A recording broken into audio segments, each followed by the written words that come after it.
Okay, so here I'm going to give you a lesson on how to do free planting. These are seeds that I took off of our pole beans. This is our teepee planter, which is an indigenous design. It's a permaculture design.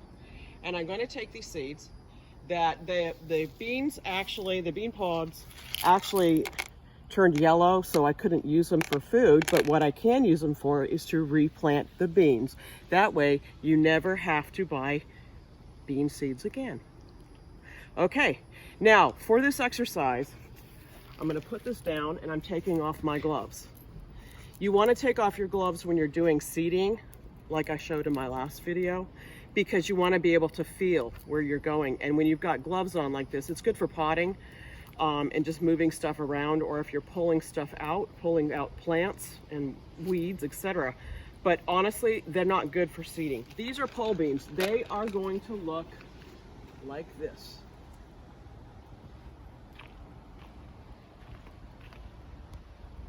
And you want to keep doing this. These are going to grow up. Pole beans take approximately 1 month to grow, which is a super fast crop, which is why I'm going to show you what I'm doing. Right now we've got all this growing here, but I need to have more. We need to keep it going. So like every 2 weeks you come back and you free plant in here. So I'm literally going to take a seed.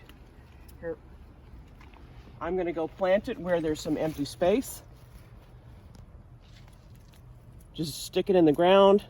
About up to your digit like this, okay? Push it down, cover it over. Push it down, cover it over. Push it down, cover it over. These beans will make their way up. When they sprout, they're gonna make their way up and they're gonna wrap around all these teepee poles.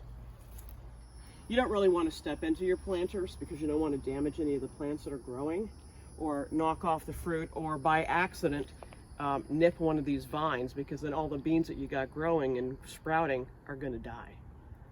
So not a good idea.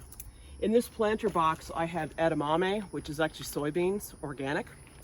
I have sunflowers like this beautiful baby right here. I'm going to explain something about the sunflowers.